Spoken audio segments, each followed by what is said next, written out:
मित्रांनो, जय शिवराय. आपण आहे सध्या आता मागे बघताय तुम्ही बऱ्याच दिवसांपासून मैदानात दिसला नाही आपला सर्वांचा आवडीचा महिब्या, हिंदकेसरी महिब्याच्या घरी आहे आपण गोठ्यावरती. आणि नेमकं काय झालं होतं, काय इतक्या दिवस महिब्या गोठ्यावरती बांधू नये आणि थोडंसं नॉर्मल चर्चा करायची, कारण की बऱ्याच जणांच्या प्रतिक्रिया होत्या, कमेंट होत्या की महिब्याची मुलाखत घ्या. पण मुलाखत फक्त महिब्याचा जो या 4-5 महिन्याचा जो कालावधी, तो कालावधी कुठल्या प्रसंगात गेला याच्याविषयी चर्चा करणारे सरांशी आपण चर्चा करणारे सविस्तर आपण त्यांच्याकडनं जाणून घेऊ. आणि महिब्या कधी आपल्याला पुन्हा एकदा कमबॅक करताना दिसेल, कधी मैदानात दिसेल, हे पण सरांशी चर्चा करूया. भेटूया सरांना. गुरुजी, प्रथम तुमचं आभार, कारण महिब्या बऱ्याच दिवसांची प्रतीक्षा होती लोकांना, प्रेक्षकांना. महिब्याचे जेवढे फॅन फॉलोअर असतील त्या लोकांना त्याच्या कमबॅकविषयी जाणून घ्यायचं होतं. नेमकं झालं काय महिब्याला, या सगळ्या गोष्टीची उत्सुकता लागली होती. आज निमित्त होतं आपला सप्त हिंदकेसरी लक्षाच्या गोठ्यावरती आलो होतो आणि लक्षाला भेटून पण मन भरलं, कारण असा बैल पुन्हा होणे नाही. कारण या बैलगाडा क्षेत्रात मी तरी आता आहे, पण तुम्ही तो काळ बघितलेला आहे, जुना काळ बघितलेला आहे. आणि मला फक्त बैल बघायचा होता, कारण मी मुलाखतीत पण सांगितलं की त्या बैलाचं जे शरीर आहे तसं शरीर आज कुठल्याच बैलाचं नाही. आणि विशेष हे बघायला मिळतं गुरुजी की खिल्लार जात. आणि आज तुमच्या गोठ्यावरती आलो तर महिब्याला बघून पण मन भरलं, कारण खिल्लार आणि विशेषतः खिल्लार बैल बघतोय, त्यांच्यामध्ये जी त्यांची फिटनेस असेल, पळण्याची गती असेल, किंवा जो टिकून पळण्याचा काळ आहे तो एक विशेष आहे. त्याच्यामुळं थोडंसं आकर्षण आहे खिल्लार बैलांविषयी. तर ते निमित्त होतं लक्षाच्या गोठ्यावरचं, आणि कामात काम म्हटलं तुमचं दर्शन घ्यावं, महिब्याचं दर्शन घ्यावं, भेट घ्यावं. काय झालं नेमकं, महिब्याचं एक 4-5 महिने झाले मैदानावरती दिसत नाही. जवळजवळ आता 6 महिने होत आले. मे महिन्यात इथं आमच्या इथं वडगावला मैदान होतं आणि तिथं बावधनचा लक्ष आणि महिब्या ही गाडी गटपात जवळजवळ 3-4 छकड्यानं गटपात झाली. आणि पुढं जी गाड्यांना सोल संपल्यानंतर जी स्पीड कमी यासाठी जी आडवी तास टाकतात, त्या तासात पाय खालीवर झाल्यामुळे तिचे नांगर तास त्यामुळे बैलानं पाय वरती धरला. तसा बैलाचा फॉल्ट म्हणलं तर 2.5 वर्षापासूनचा फॉल्ट आम्हाला सापडला नाही. 2.5 वर्ष झालं बैलाचा फॉल्ट आहे. फक्त लोक म्हणायची की बैल का गॅपनं बाहेर काढतात, पण बैलच लंगडत होता. एक महिना जाणवत होतं ते. हो, मैदान करून मैदानला 1 महिनाभर बैल बांधून ठेवला की बैल लंगडाय थांबायचा. मग आम्ही मैदान करायचो आणि मैदानात 3 फेर झाले की संध्याकाळी बैल लंगडायचा. कधी मैदान 3रा फेरा झाल्यानंतर बैल लंगडत आणायचा. पुन्हा 1 महिनाभर बैल बांधून ठेवायचे. आमचं शिरवळला एक्सरे काढले, इस्लामपूरला काढले, आणखी एक ठिकाण असं 2-3 ठिकाणी 55 एक्सरे काढले. 55 एक्सरे काढले, पण फॉल्ट सापडला नाही. मग तसंच आम्ही हे करतो. थारला सुद्धा बकासूरबरोबर महिब्या लंगडतच पळाला. 23 दिवस बैल बांधून, डावा पाय पलीकडला 23 दिवस बांधून ठेवला होता. आणि 24व्या दिवशी बकासूरबरोबर थारला पळवला. त्याच्या अगोदर बकासूरची ती 2 मैदानं झाली होती 10-12 दिवसाच्या गॅपनं. तिथं आम्ही 1 नंबर केला होता. वडकीला सुद्धा भारत आणि महिब्या पळाली गाडी. तिथं सुद्धा असं 18 दिवस बांधून ठेवलं, 19व्या दिवशी पळविला. आणि सुनील मोरे सरकारने सांगितलं की छोटा लक्ष आणि मोठा, आता मोठ्या लक्षाचं आपण नाव काढलं. मी परवा जाऊन आलो, कारण मला इथे बघितलं. आणि तिथे गेल्यानंतर त्या ज्यावेळी बैलानं माझ्या मांडीवरती डोकं ठेवलं त्यावेळी मला इतकं भरून आलं लक्षाचं. आणि ती मी जरा डोळबेळ पुस्तक कोणतरी व्हिडिओ काढला आणि तो इंस्टाग्रामला टाकल्यानंतर व्हायरल झाला. म्हणजे आमचा अतिशय जीव त्या, म्हणजे ते उत्तम भाव किंवा ते अमोल बिमोल ही मैत्री संबंध वेगळी, परंतु बैलावरती जे आत्ता जे तिथं लाईन लागल्या ती केवळ बैलावरती प्रेम असणाऱ्या लोकांची लागल्या. आणि तसा बैल पुन्हा होणे नाही. जर त्या काळात मीडिया वगैरे तुमच्यासारखी असती किंवा बक्षिसं जे आत्ता आहेत तशी त्यावेळी काळ असती, तर उत्तम भाऊनं 5 मजली बिल्डिंग बांधली असती. इतका पैसा उत्तम भाऊला जमला असता. तुम्ही तो काळ बघितलेला आहे गुरुजी. लक्षाविषयी काय सांगाल, कारण तो बैल तसा तो होणे नाही, पण त्या काळात ज्या पद्धतीने तो गाजला, कशी गती होती, स्पीड कशी होती? स्पीड त्याचं असं होतं की 1100-1100 फूट असले की खालनं 300 फूट सगळ्या गाड्या पुढे जायच्या. बरं.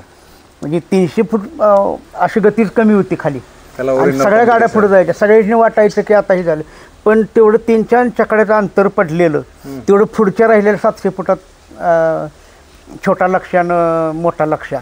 तिथं एक जणाने अनुभव सांगितला, तो शेअर करतो मी. त्याने सांगितलं की मी बघतोय लक्षाची गाडी पाठीमागे, सगळ्या गाड्या पुढे होत्या आणि मी त्या गाड्यांकडे बघत होतो आणि ही गाडी आली आणि एकदम स्पीड निघून गेली. तेवढंच अंतर पुढे टाकत होती. तुम्हाला एक प्रसंग सांगतो. पुष्यक म्हणजे आम्हाला आमच्या भागाचा अभिमानाबद्दल सांगतो. पुष्यगावचा अड्डा होता, गटमधनं झाला आणि सीमेला ही गाडी आली कडनं आणि आमचा भाग सगळा कडन गाडी आल्या म्हटल्यानंतर सगळी पुष्यगावला आमच्या भागातली लोक सगळी कडन उभी राहिली. पण गाडी खालनं पाठीमागं राहिली. आम्ही काही लोक आमच्या तर निम्म्यात गाड्या गेल्यानंतर आता काय आपलं काही नाही, मग आता कशाला वरती जायचं, काही मागं फिरली आणि सोलापाशी येते तर वरती पुढे निकाल पुकारला. आणि त्यावेळी काय असं यूट्यूबला वगैरे काय झालंय काय बघायला नव्हतं. आता तुम्ही जर बघितलं तर सुट्टी मेकर सुद्धा असला तर त्यानं बैल सोडला की लगेच तो ह्याच्यात बघतो की आपली गाडी कुठं आहे नेमकं. म्हणजे इतकं स्पीड असायचं नाही. तसं स्पीड आता काय कुणालाच नाही. आज एक 10-12 दिवसापासून बघतोय परिस्थिती त्याची खालावली, आज एका जागेवर आहे. पण त्याचा तो जो रुबाब आहे, तो रुबाब कुठे गेलेला दिसत नाही. परवा मोहिल आरतीला बैल घेऊन आला होता, म्हणजे दुर्गा उत्सवाला मलकापूरला. तसाच तिकडं आला. म्हणजे ते तुम्ही तुमच्या चॅनलवर टाकले की 2 देव एकत्र. मोहिल धरून उभा राहिला, असं 2 पावलं चालताना मोहिलला त्यानं शिंग लावलं. म्हणजे ह्या वयात सुद्धा त्याच्या अंगात हे त्याचा बैल होणे नाही. आणि मग हे तुम्हाला सांगायचं राहिलं, त्या वडगावमध्ये झाल्यानंतर मग बैल शिमीला म्हणजे मी बल्लाळ डॉक्टरांना घेतलं इथं बोलवलं. मग बल्लाळ डॉक्टरांनी सांगितलं की मी आता त्याला काही करणार नाही. आता मी एक गोळी दिली होती त्याला, वेदनाशामक लगेच मेडिकल म्हणून गोळी दिली होती. डॉक्टर म्हटले काय काय केलं, मला गोळी दिल्या. मग ते म्हटले मी आत्ता काहीच करणार नाही, मी उद्या सकाळी तुमच्या घरी येतो आणि उद्यापासून काय असेल ते बघू. मग आम्ही म्हटलं बैलांना पायवर धरलाय, पळवायचं नाही. बैल टेम्पोत भरायला जाताना तुमच्या संभाजीनगरची खरोखर लोक म्हणजे माझ्या बाबतीत म्हणजे इतरांची कशा असतील त्यांना काय अनुभव आला असेल वेळा, पण मला आलेला अनुभव संभाजीनगरच्या ह्याचा अगदी शाकीर असेल, लखनचे ते मनोहर भाऊ नव्हते कारण त्यांची माझी भेट नाही, त्यांचा बैल सांभाळणारा काय तो आवी होता. म्हणजे बरीचशीच टेम्पोत भरायला जाताना बैल लंगडत निघाला म्हटल्यानंतर संभाजीनगरची सगळी आली, आमच्याही भागातली आली. आणि त्यांनी सांगितलं की म्हणजे त्यांना कसं शिमी तास झाला होता. त्यांना कसं वाटलं की खरोच लांगाडतोय म्हणून बैल बघायला आले. आणि तिने मला सांगितलं की सर आमच्याकडचे एक डॉक्टर चांगले आहेत, त्यांच्याकडे बैल घेऊन तुम्ही या. तर आमचा लखन पाक आडवा झालेला, म्हणजे गॅरंटीच सोडलेली, तसला बैल डॉक्टरने आमच्या सरळ केला आहे. म्हटलं कोणते डॉक्टर, मला वाटलं असतील कोणतरी, म्हणून त्यांना म्हटलं फोन लाव. मग त्यांनी टेम्पोत बसून म्हणजे माझ्यासमोरून त्यांना फोन लावला आणि फोनवरनं पुन्हा मला मी बोललो. तर मला म्हटले डॉक्टर म्हटले डॉक्टर दिगुळे, सगळं नाव मला आता आठवण, मला अंतरवाली काहीतरी अंतरवाली तिथं गाव आहे, अंतरसराटी, तिथले डॉक्टर दिगोळे येतात आमच्यात. मध्ये आधी फोन असतो, म्हणजे मी बैल घेऊन इकडं आलो तरी त्यांचा फोन चालूच असतो.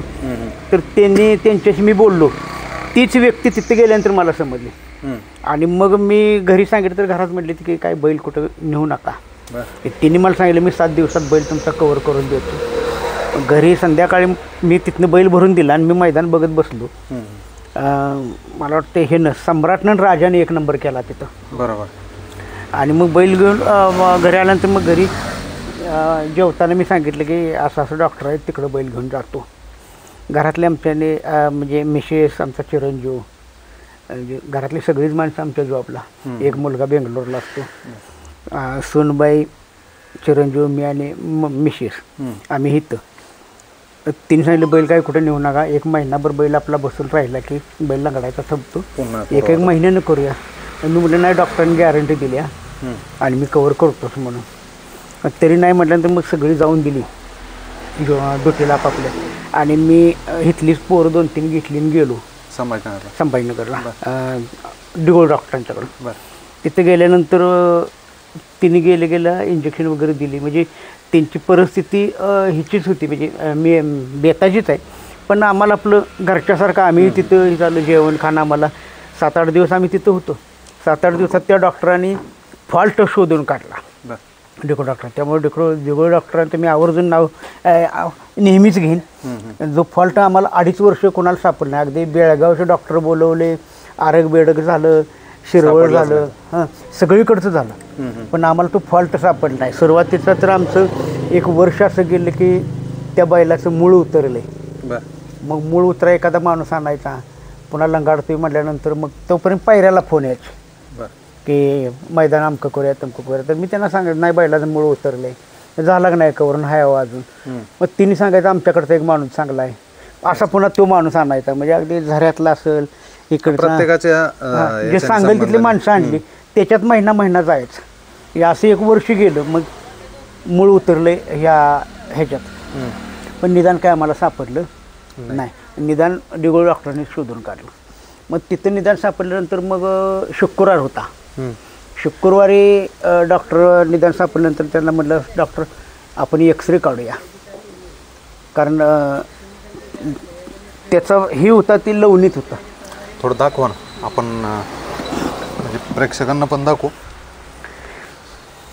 लवणीतला दाखवा, त्या बाजून दाखवू, इकडनं तिकडनंच येऊ का मी? ह्या दाखवा ना, तिकडून दाखवा. हा डाव्या पायानं तो लंगडत होता आणि इथं फॉल्ट त्याचा होता. आणि सगळे एक्सरे काढले ते फुडणं काढले, इथनं पाठीमागून एक्सरा काढलेलाच नव्हता. हा पाठीमागला एक्सरेच कधी काढलाय. अगदी ह्या मागल्या पायाचे बी एक्सरे काढले, मणक्याचे काढले, बरकड्याचे काढले, छातीचे काढले. अच्छा, म्हणजे तो प्रॉब्लेम तिथं वाटलाच नाही तुम्हाला? इथला पाया सुद्धा काढताना इथनं इकडचा हितला हितना हिकडलं, तसेच 4 पायात. म्हणजे पण मूळ जिथं हड्डी असती, हाड असतं, हाडाचा एक्सरा तुम्ही काढला, पण मूळ जे प्रॉब्लेम होतं तिथला एक्सरे नाही काढला कधी.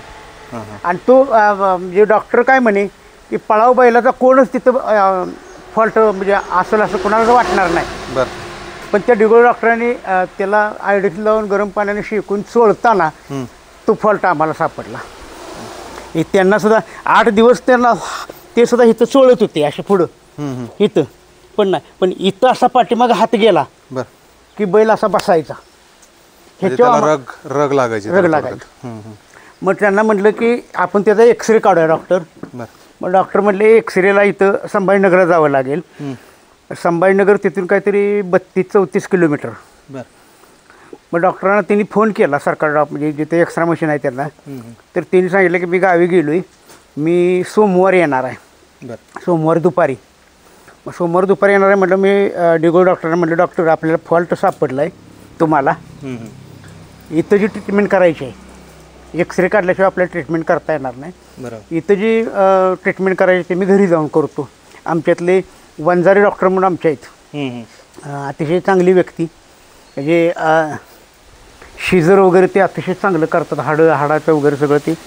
मग वंजारी डॉक्टर मी बैल घेऊन इकडं आलो आणि वंजारी डॉक्टरांनी इथं मशीन आणली. मशीनवरती तिने ते एक्सरे वगैरे काढून तो फॉल्ट सापडला. त्यानंतर त्या दिवशी किती एक्सरे काढले मग तुम्ही? त्या दिवशी 4-5च एक्सरे काढले, कारण मेन जिथला आपल्याला मला शंका वाटत होती त्या तत्पूर्वी 55 एक्सरे मी काढले त्याचे. पण त्या 55 एक्सरेत कुठं फॉल्ट सापडला नाही. हे अगदी थारला सुद्धा नाही, जो 24-25 दिवस बैल बांधून ठेवला होता. पण त्याची कमाल म्हणावं ना गुरुजी, इतका मोठा प्रॉब्लेम असताना देखील त्यांनी टिकून पळायचं. आणि 3 आठवडे बैल बांधून ठेवला का नाही की बैल पळायचा. म्हणजे तसं त्याला गॅप वगैरे असलं काहीच त्याला हे नाही, किंवा व्यायाम पाहिजे वगैरे असं काही नाही. आबांच्याकडं होतं, आमच्या पाहुण्यांच्याकडं. महिनाभर जरी बांधून ठेवला तर त्याच गतीने पळायचं. आता मग त्यानंतर काय केलं? प्लास्टर केलं. प्लास्टर केल्यानंतर 1.5 महिन्यानं प्लास्टर काढलं. म्हणजे प्लास्टर केलं त्यावेळी त्याचा सगळा तो पाय वळतच नव्हता, त्यामुळे सगळा बोजा उजव्या पायावर येत होता आणि उजव्या पाय असा जरा वाकडा झाला. डॉक्टर पण भेट द्यायला आल्यानंतर डॉक्टर म्हटले त्याचं वजन पहिलं कमी करा, तब्येत कमी करा. म्हटलं तब्येत कशी, खुराक बंद करता येईल. म्हटलं खुराक तर बंदच करायचं. वैरणसुद्धा 2 टाईम बंद झाला, सकाळी आणि संध्याकाळ. कारण तो पाय ही होती बोजा, प्लास्टर काढल्यानंतर पुन्हा बघू, मग तब्येत मी पाक कमी केली आणि प्लास्टर काढल्यानंतर पाय असा पूर्ण गुलाबी रंगाचा झाला होता, लाल. अगदी ती काढल्या असं जिबीनं चाटलं त्यानं तरी त्या जिबीनं चाटलेलं त्यातनं रक्त येत होतं पायातून. अरे वा, म्हणजे ती स्किन थोडक्यात नरम पडली. मग मी काय केलं आता सांगायला काय हरकत नाही की ह्याचं म्हशीचं शेण एका बादलीत घेऊन ती पातळ करायचं आणि त्याचा लेप सगळा द्यायचा की त्या वासामुळं तिकडं चाटायला जाऊन, असं करून त्याला चाटायची सवय बंद केली. ती स्किन रड झाली एकदम नंतर. मग पुन्हा हे झालं तरी काय बैल लांगाडते मला डॉक्टर म्हटले त्याचा 1-1.5 महिना प्लास्टर आपण ठेवलं होतं. 1.5 महिना आपला असा जाणार आहे, कारण लहान लहान म्हटले केसासारख्या नसा असतात, बरोबर, हजारो. त्या नसा सगळ्या पूर्ण बंद आहेत प्लास्टरमुळं. त्या चालू व्हायला 1.5 महिना जाईल. 1.5 महिन्यानंतर पुन्हा प्लास्टर काढलं तर 1.5 महिन्यानं बैल बसाय उठायला त्याला काय आता बघा बसताना दिसते तुम्हाला असं पूर्ण गुडघं टेकतो आता बसताना. फक्त बसल्यानंतर पाय जरा पुढं थोडा वेळ घेतो पुन्हा वळवतो. का त्याचं काय झालं आहे की त्याचं हित पाठीमागलं सगळं भरून आलं आहे दुसरा एक्सरे काढल्यानंतर, पण त्यात थोडंसं ते मांस वाढले आणि डॉक्टर म्हणतात की ती व्यायामानं निघून जाईल. काय होतं ना गुरुजी, एखादा पळणारा नंदी ज्यावेळेस मैदानात दिसत नाही तर प्रेक्षकांना उत्सुकता लागून जाते की काय झालं बा, अचानक पुढं काय झालं. आता मध्यंतरी शिरसोडीचा रायफल पण आपल्याला साधारण 2 महिन्यापासून 1.5-2 महिन्यापासून मैदानात दिसत नाही. तर बऱ्याच जणांची चर्चा होती नेमकं झालं काय, कळायला मार्ग नाही. आणि मैब्या ह्या सगळ्या गोष्टीपासून दूर आहे, सोशल मीडियापासून. कोणाला तुम्ही माझ्यावरती कोणाला त्या ठिकाणी प्रतिक्रिया दिल्या पण नाही.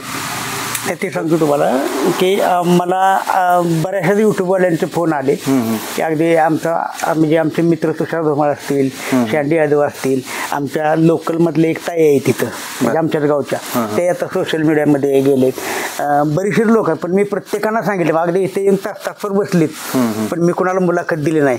कारण कळायला मार्ग नाही. आणि ते कमेंट्स आलेले दाखवायचे की तुम्ही सगळ्यांच्या घेताय, पण त्या बैलाचा आम्ही फॅन आहे. तर मी फॅन फॉलोअरना तुमच्या माध्यमातून एक विनंती करतो की राग मानू नका की आपले मित्रच आहेत, शँडी यादव असतील, तुषार धुमाळ असतील किंवा इतर असतील, परंतु तुम्ही आता संभाजीनगरवरून आलाय, तुम्हाला तसं पाठवणं मला योग्य वाटलं नाही. कारण सुरुवातीला आपण 1-1.5 तास बसलो, पण मी नाहीच म्हटलं, पण तरीसुद्धा मलाच वाईट वाटलं म्हणून मी तुम्हाला दिली.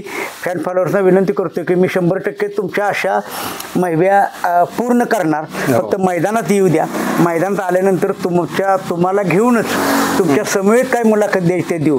पण आत्ता आपलं बैल अजून आपल्या जागेवरती आहे आणि मुलाखत कशा द्यायच्या म्हणून मी आत्तापर्यंत कोणाला मुलाखत दिली नव्हती. आता फिटनेस कशी? आता फिटनेस चांगले. 3 वेळा आबाने स्वतः म्हणजे अजून आमचे कालेचे त्याचे गुरु आहेत म्हणजे आमचे दाशी, लहानपणापासूनच त्यांच्याकडे होता. त्यांच्या मार्गदर्शनाखाली 3 वेळा आत्तापर्यंत अवताला हाणलाय, कुठलाही प्रॉब्लेम आलेला नाही. फक्त आता 1-2 फेरे काढायचे आणि फेरे काढूनच पुन्हा मैदानात काढायचे. तरी साधारणतः दिवाळीच्या पुढं आम्ही मैदानात बैल काढणार. दिवाळीच्या पुढं. नक्कीच. धन्यवाद तुम्हाला गुरुजी. धन्यवाद. तुमच्या सगळ्यांचा लाडका मैब्या आणि खरोखर सरांचं आभार मानावं तितकं कमी. कारण जी मुलाखत आज कोणालाच मिळत नव्हती ती मुलाखत मला दिली, पण त्याचं कारणही सरांनी सांगितलं. कारण मला प्रवास होतो 400 किलोमीटरचा आणि मी नेहमी या भागात येत नाही, त्यामुळे सरांनी ती मुद्दामून मला दिली असं म्हणावं लागेल. आणि सर सांगताय त्या पद्धतीने मैब्या सगळ्यांच्या अपेक्षा पूर्ण करणार आणि दिवाळीनंतर मैब्या पुन्हा एकदा त्याच जोशमध्ये आणि त्याच जोमात एकदा कमबॅक करत. धन्यवाद.